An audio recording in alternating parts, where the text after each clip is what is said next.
Yeah. Yeah.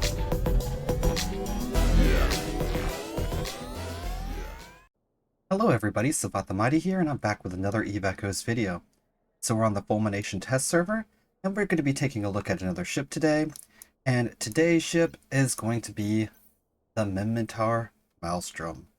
So before we get started, if you do like my content, please leave a like on the video, subscribe, and hit that notification bell if you want to be notified whenever I do release new content in the future. Alright, with that out of the way, let's jump right in. So the Minmatar Maelstrom is going to be a Tier 9 battleship. This ship is going to get from its large cannon operation bonus per level, minus 5% large cannon activation time. Battleship command bonus per level, it's going to get plus 7.5% shield booster amount. Now this kind of indicates to me that this ship is trying to be a tanky boy, which is really cool, and we're going to take a look at that. However, I did want to take a look at this ship in multiple fits. So the first fit that we have here is kind of the same fit that we would have used on the Tornado. And I just kind of wanted to see if that would translate over to the battleship, as well as something like the Oracle translates over to the Apocalypse. Now, one thing that this ship does not get is any type of range bonus on the large cannons, but that's okay. This ship still can kind of pull it off. Is it going to be the best at it? I don't think so. I think this is meant to be more of a tanky boy, but we're going to take a look at it regardless. So the high slots, we have 8. And let's take a look before we actually get into that. I do apologize. We're doing a ship fitting here. The basic information.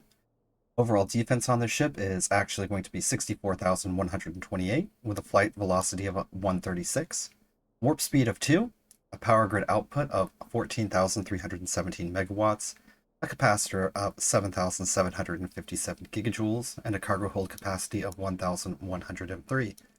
Indicated here, it does have shield resistances, 10% EM, 20% kinetic, 20% thermal, 40% kinetic, and 50% explosive. We have 8 high slots, and those 8 high slots for this fit, we're going to be using the GIST C-type large strike cannons.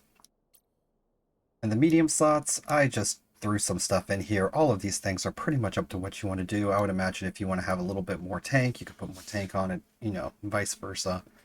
Should be out of range pretty much for the target painters. If you're having to use the Predator Stasis Webifier, you're probably in a bad spot, but in this case here, I did put in the Predator Stasis Web, a Haley Target Painter, and I just threw in a Mark 7 Large Group Repair. It is a armor repair, even though the ship indicates it should be shield tanked. That's fine, I don't think we're ever going to really be using it. But you would want to make sure that you have those up with however you feel comfortable tanking. For the drones, we have 2 Mark 9 Ogres. In the low slots, I did equip 4 of the Eagle tracking computers, and last time I did actually miss out on what I was putting in there, so I did want to just go ahead and double check that all of those were the Eagle tracking computers. We have 1 Gistum C-type gyro stabilizer, and a GIST C-type large micro warp drive. It's 6 low slots and 3 medium slots, in case I did not mention that before. The rigs on this ship, the low rigs, the engineering rigs, I haven't put anything in yet.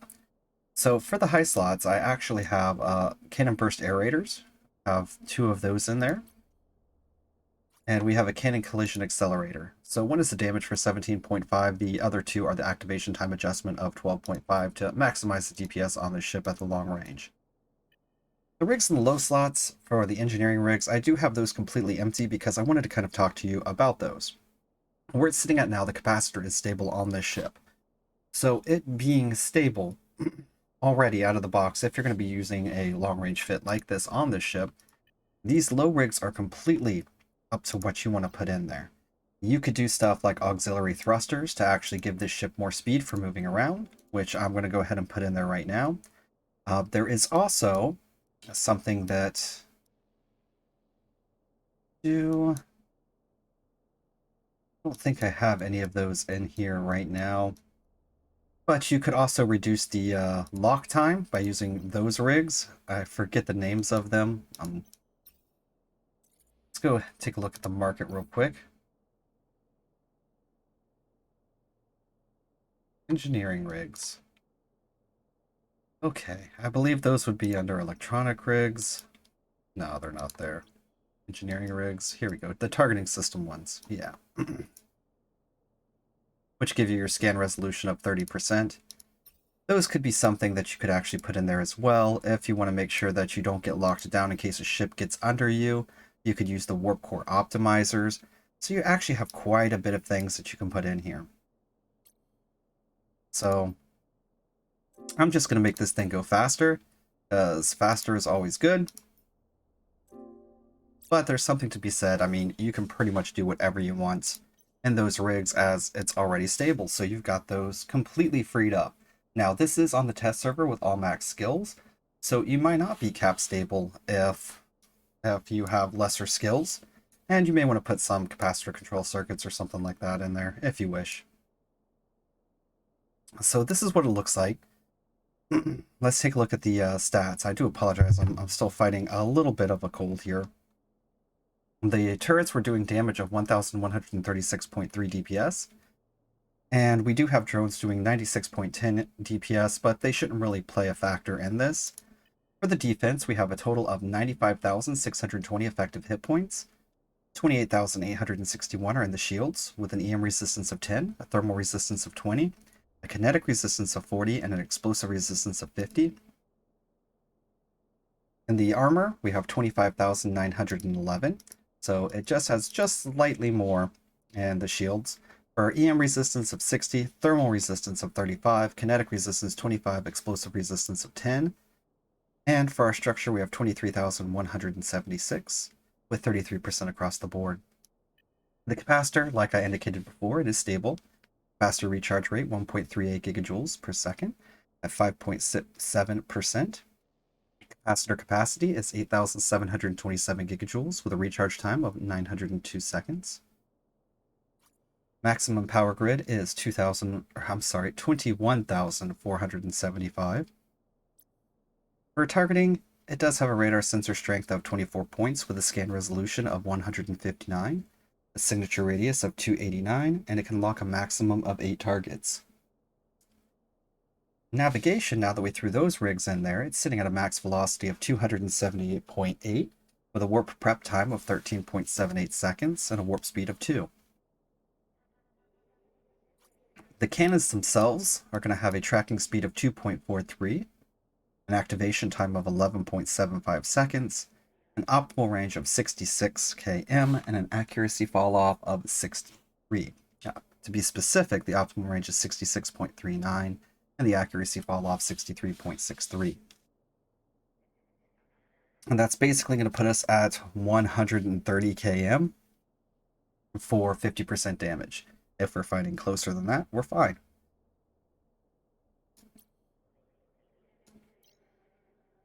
Obviously, you're going to want this to be a shield booster, so you get the benefits of the skills from it, but again, I don't think in a long-range fit you would actually use that. Now, this fit itself, we have taken out quite a few ships just recently and shown you what it does in a long-range fit. It's going to do the same thing. It's just going to blap things from a long range. It'll kind of be just like the tornado, except it's going to hit harder. So, that being said, the next thing that we want to actually take a look at is we want to see what the close range fit would look like on this to take advantage of the tank. So I'm going to go ahead and cut here, and we'll be right back with that fit. Okay, and we're back with the close range fit. So for the close range fit, we did swap out in the 8 high slots the large cannons to large auto cannons. So strike cannons to auto cannons. And in our low slots, we did keep the Predator Stasis Webifier, and we still did keep the Haley Target Painter, and now we actually have the Predator Warp Scram. We're actually putting that in there. We're using that because the Predator Warp Scram should help us turn off any type of micro warp drives and the other two. Now, one of the things that you can do with the drones here as well is you can throw in other various sizes of drones and use those in case you need to take out some other types of ships. So just remember you do have that option available there. In the low slots, we did switch it up a bit. We do have a Centus C-type large shield booster, and we do have a Gist C-type large capacitor battery. We're still running with the one Gistum C-type gyro stabilizer. We did switch out the micro warp drive for a Core C-type large afterburner. and we are running with 2 of the GIST type adaptive invulnerability fields. For the rigs, we kept the rigs the same to continue to have some pretty decent damage builds here, even though I would always recommend if you're trying to do anything harder than news missions, you might want to switch some of those up with some defensive rigs. However, that would be up to you. Now in here, in the engineering slots, we did change these out for the semiconductor memory cells. Because this ship is no longer cap stable, it looks like the capacitor on this is lasting about 6 minutes and 58 seconds. One of the big things about shield tanking is it's really hard to keep your cap up when doing so.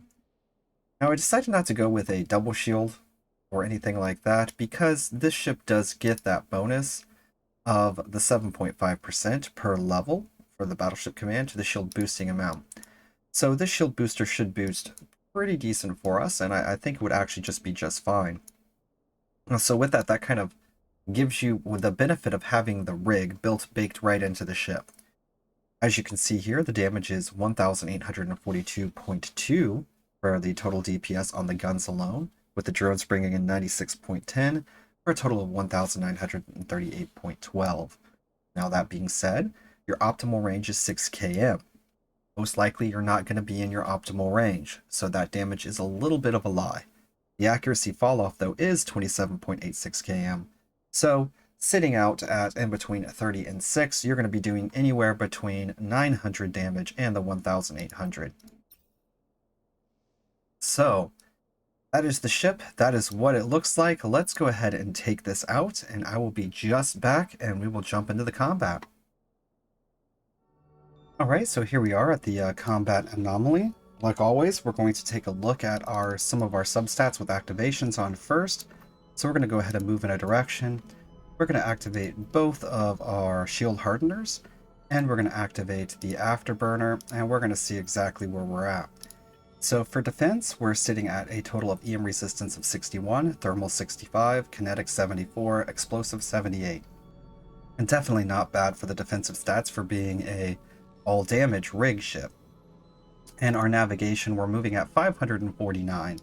So it does have a little bit of get up and go for a battleship, which is expected as far as it's a Minmatar battleship, and they're kind of known for their speed. Okay, let's move right into the anomaly. We're going to warp within 12, we don't care. We are going to set our orbit to 5.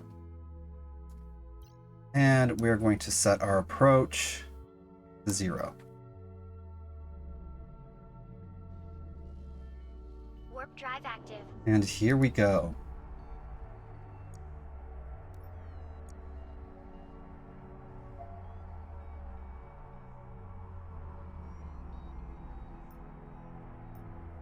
Alright, so because we're just using the shield hardeners that, well, they're not really going to give us any extra. I don't really like this map. This item right here in the middle really causes some horrible things.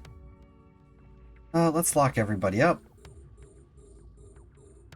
So everybody's sitting at 30 out, and they are behind this horrible, horrible gimmick. We're going to activate that, and we're just going to focus fire. Oh, I'm sorry, I'm on the wrong ship, but I guess it doesn't really matter. Okay. Go. So we are having a little bit of trouble hitting this guy.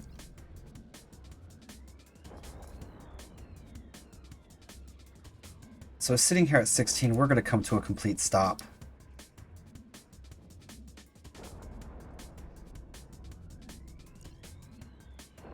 Hit him with the web. Alright, now we're starting to apply some damage.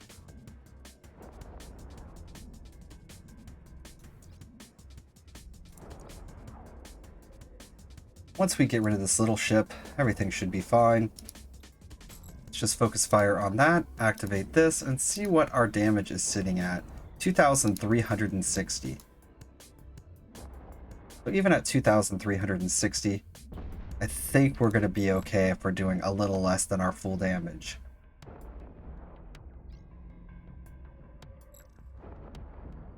We don't have to activate that at the time being. Okay. So let's focus fire him, and let's try to get into range.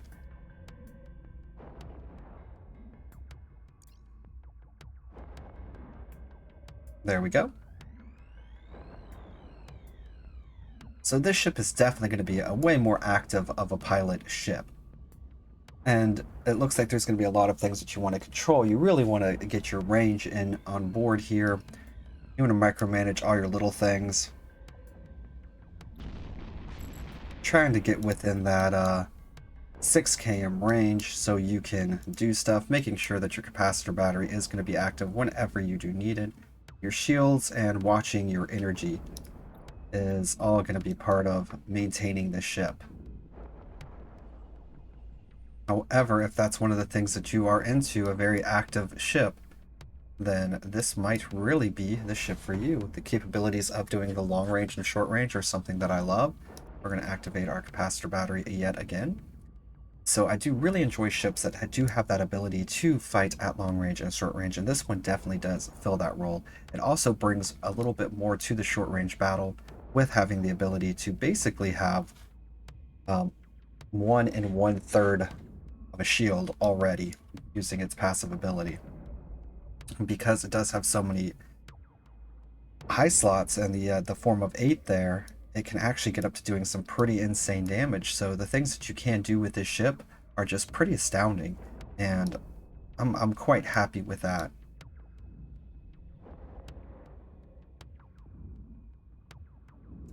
Okay, let's turn off our booster here.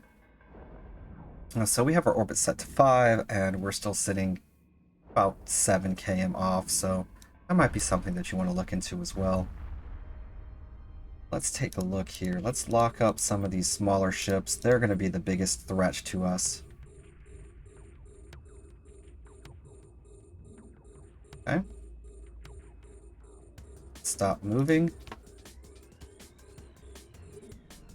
And let's focus fire on this guy if we can. We're already missing.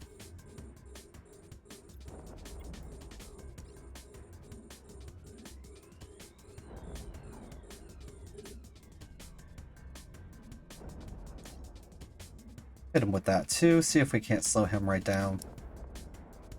Ah, much better. Same thing with this guy.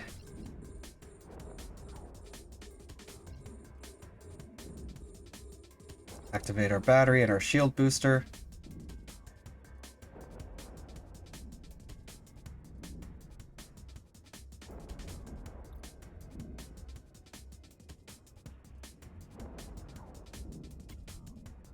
Let's just start approaching him.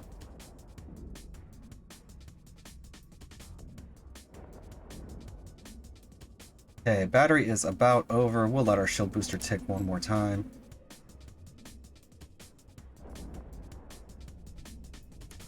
And we are going to take our guns off the small ship. We're going to put them on this guy. I would much rather have some damage off the table first than worry about that stupid frigate.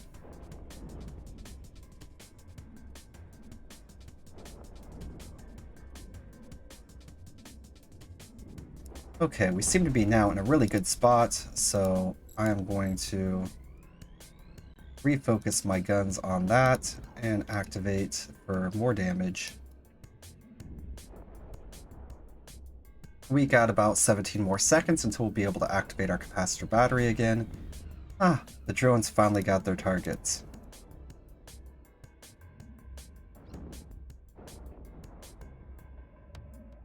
Let's get the drones on that. And let's get that web down and target painted.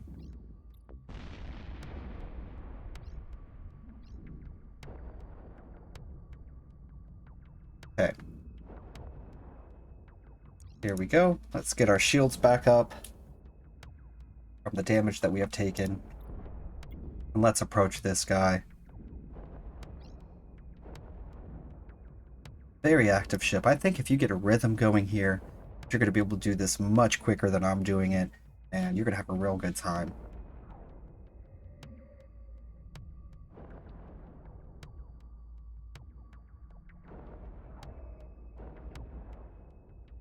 Alright, so still sitting at 22k M out. We are hitting for some pretty extreme damages as well.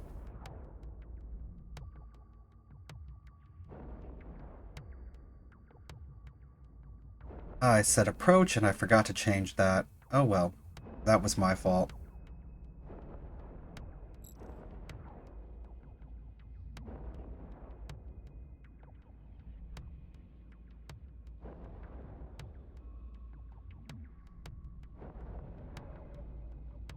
Okay.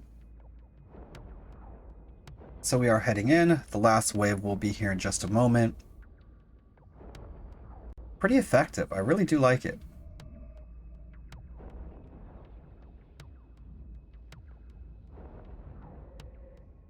And our capacitor battery is almost back up again.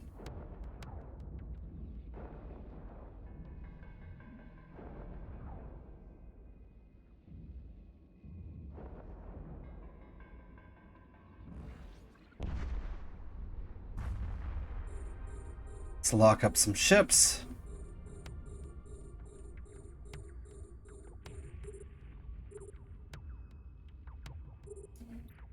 This guy is the one that I want to focus fire. So he should be coming straight at us, which will give us the ability to just blap him off the face of the sun, I hope.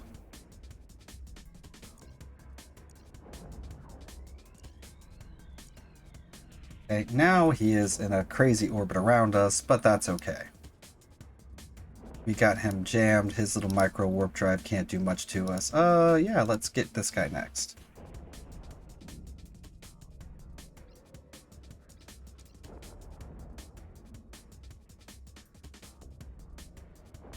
Perfect.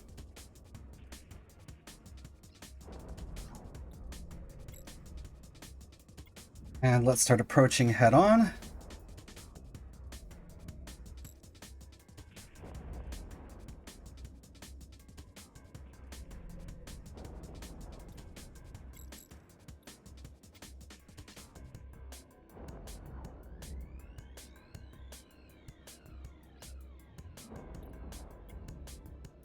And everything is going swimmingly at this point. This last round actually went much, much better than the other two. Okay. That approach definitely does help apply that damage better. We can turn this off for where we're sitting at. We're sitting at a good space here.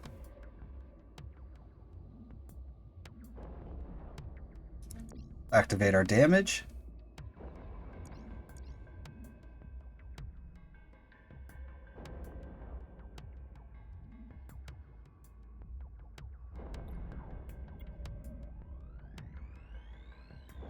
Start our approach on the last guy over here, who is going to be that Megathron. And let's just start applying all the damage to him.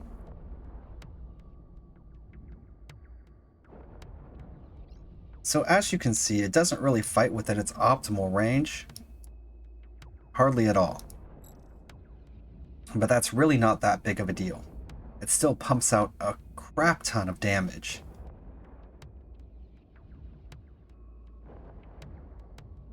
And has the ability to be quite tanky. I do like the capacitor battery because for me that helps mitigate my errors. However, you could probably run it without the capacitor battery if you're much more better than I am at managing your tank. Again, however, for the purposes of doing storyline missions and whatnot, I still don't think I would try it.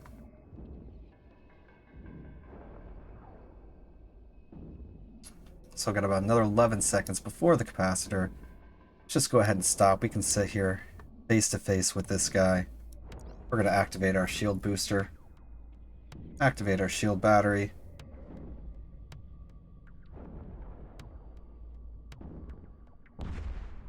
That's it. So, how did you think this ship did? Please leave me comments in the comments below. I do try to answer all comments that are left to me. I do check them normally once a day. Sometimes on the weekends I will take a day or two off, just depending on what I was up to the night before. Alright, well thank you for watching. I hope you enjoyed this video, and I will be back with the next video. Just a little bit of a teaser there. I do have another ship video for a request video that is going to be coming out soon, and it's not going to be one of the Versus series. So again, thank you for watching. I will see you next time. Have a great day.